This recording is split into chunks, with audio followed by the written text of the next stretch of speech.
So LFA was back on Friday, people, and hey, it's always fun with an LFA card. It was Ryan Cook, Ron Crunk, and Alan Javan on the call. And yeah, there was, COVID issues and all of that, but we had a six-fight main card, which started off with the heavyweights. It was Sejur Sodafur against Jakori Savage. Savage was making his pro debut, but Soldier Ford only had two pro fights, so it wasn't bad. It wasn't bad at all, But Savage, man, he raced across the octagon and really took it to Soldier for.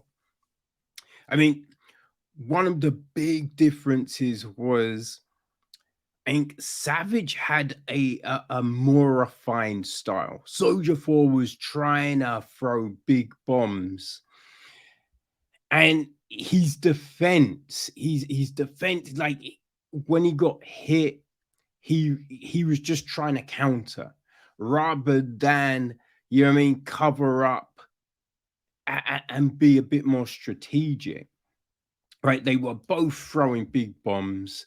They were both, the accuracy wasn't quite there all the time, but Savage started to hit these big elbows that were definitely hurting Soldier 4. But Soldier 4 got Savage down a couple of times. Wasn't able to hold Savage. That was the big problem. And then Savage reverses one time and starts to drop some elbows on Soldier 4. But I think we were nearly a minute left, nearly 4 minutes in, and Savage hits a big elbow. He puts Soldier 4 down, and then he just pours on the strikes, landing some elbows. Soldier Boy turns. Savage just continues to punch, and the referee has to jump in. So yeah, you know what I mean? Got things started with fireworks, and they did continue. Jeez. We had a featherweight clash between John Pham, who was a late replacement, and Anvar Boynazarov. And this, man, it took a few seconds, right? Looking, assessing the situation.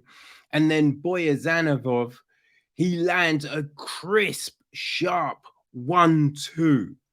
Pham is against the fence, and then Boynazarov brings a knee straight up the middle. It lands perfectly on the chin. Pham goes down. Boynazarov lands a couple of shots, and the ref jumps in. It is done. It is pretty much done with the knee. You know what I mean? But hey, he made sure he just put a little icing on top, made sure it was donezo's. You feel me? But boy, crazy shit, man. Crazy shit. And the next fight, you know what I mean? The next fight was no different. So we dropped down to bantamweight, and it was Keaton Gorton against Azaya Gutierrez. Now, both were pretty much the same on the cards. You know what I mean? They were pretty even in all areas. Now, Gutierrez, he came out hot, really taking it to Gorton. You know what I mean? Got a few takedowns and was just really bringing on the pressure. Halfway through the first round, though, Gorton, he lands a right, puts Gutierrez down, puts him down. And you're like, what the fuck is happening here? You know what I mean? It's like, God damn, okay. And now it's Gorton's time to put on the, you know what I mean, the damage. So hey, it was a real back and forth first round. Second round starts again. Gutierrez comes out hot, really trying to put the pressure on. Gorton, he goes for a flying knee, but misses it. Gutierrez then goes in for a takedown. But doesn't quite get it. Changes to a guillotine, like a standing guillotine, and that was it. Like he'd gone for a guillotine in the first round, didn't get it, you know, but this time it was tight. Oh my days, it was tight, and Gorton has to tap. So yeah, 3 fights, 3 finishes. Not bad. Not bad, right? So we then go to another bantamweight clash. 2 undefeated fighters, Alden, Courier, and Michael Cyr. So both undefeated. And I believe Sear was the biggest underdog on the card. Now, it was again pretty close, but Courier was really chopping that leg, and he was maybe getting off the big shots, right? Getting off those big shots in the first. In the second round, he put Sear down, but Sear straight up and, you know, getting back to it. Like he wasn't overly affected. As the fight was going on, you could see Courier, he was slowing down slightly, but probably still took the second round. In the third, man, it's back and forth. It's back and forth, right? Courier may have the advantage, but Sear is, you know, he's pushing for takedowns and all of this. Now, the incident that really changed the fight, Courier was in deep on a takedown. Sear is going down. He grabs the fence, stops the takedown, ends up on top. And because the way they went down, he's also able to wrap Courier up into a twister. Twister looked tight. Twister looked tight, man. But props to Courier, he was fighting it. Now, Sear was then able to, you know, his Courier to try and defend the twister. He tries to turn out, but as he's turning, his arms trapped. His arms trapped behind him. So Sear now's on the back, gets the arm under the chin, and Courier had nothing. His arm's trapped, so he can't defend it. Sear wraps in a rear naked choke, gets a tap, gets the win. Big win. And you know what? Sear was always pushing. He was never out of the fight.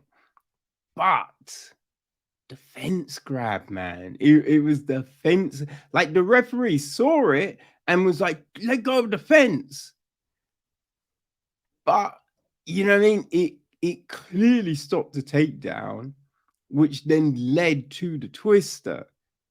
So it was a bit messy. It was a bit messy. You know what I mean? Hey, Courier didn't, you know what I mean? They didn't kick up a stink or anything like that after the fight. So props. And as I said, look, both fought well, right? Both were pushing, both were looking for the win. So, you know, it was just a shame about the finish. The way that whole sequence happened. That's the only shame about that fight. So we then go to the co-main event, which was the our first decision on the cards. So we had Brandon Phillips against Elijah Johns, both coming off losses in the last fight. It's a featherweight clash. They wanted to prove a little sign, and LFA don't have a featherweight champion at the moment, right? So both wanted to, show that they should be in the mix. And hey, the first, it started off pretty even. Both were, throwing big shots, right? Both were landing, both were doing those things. But I think it was, I don't know, 3 minutes in, Johns, he goes for a takedown. Doesn't get it on the first attempt, but he pushes through to that second, third, effort. And he gets it with an ankle pick. Gets it. And as soon as he gets Phillips down, that kind of was it, right? Because he was able to control Phillips, able to control him on the ground, land shots, bloody him up. And, we then went into the second round where he got the takedown a lot earlier. Third round, basically pretty much straight away. And he just controlled it. Props to Phillips for escaping, some of the submission attempts and just staying in there. But boy, Elijah Johns really, really grounded that one out and got a pretty dominant win. So the main event, it was a welterweight clash. Steve Jones against Chris Brown. And this was like what you noticed straight away. Jones, he had his guard up high. Brown didn't. Right? Brown's landing heavy shots, but puts himself off balance a few times with, he's jumping in and everything like that. So they're both landing well. You know what I mean? They're both landing well. Brown's, Brown's a bit slow. He did come in heavy for the fight, right? And hey, this wasn't the original main event, so it's only 3 rounds. So you're thinking, all right, Brown, he's slowing, but it's the power, right? He's landing these power shots, which is serving him well, right? But Jones, he's still landing shots, so it's close. Brown's probably got the edge, but it is close. We go into the third round. And close to the end. I think we had just over a minute left.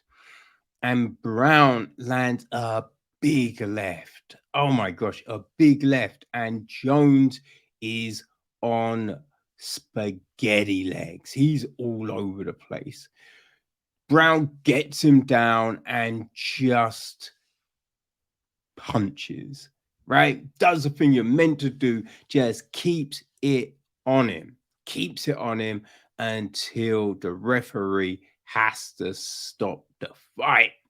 So yeah, big win for Chris Brown. Big win for Chris Brown. He did miss weight, which is not great. But hey, maybe he gets a shot at the welterweight crown next. Who the fuck knows? But LFA is back doing their thing, and that's great, man. That is great. There's another event next week. Can't wait. And good lead in to the Saturday's UFC.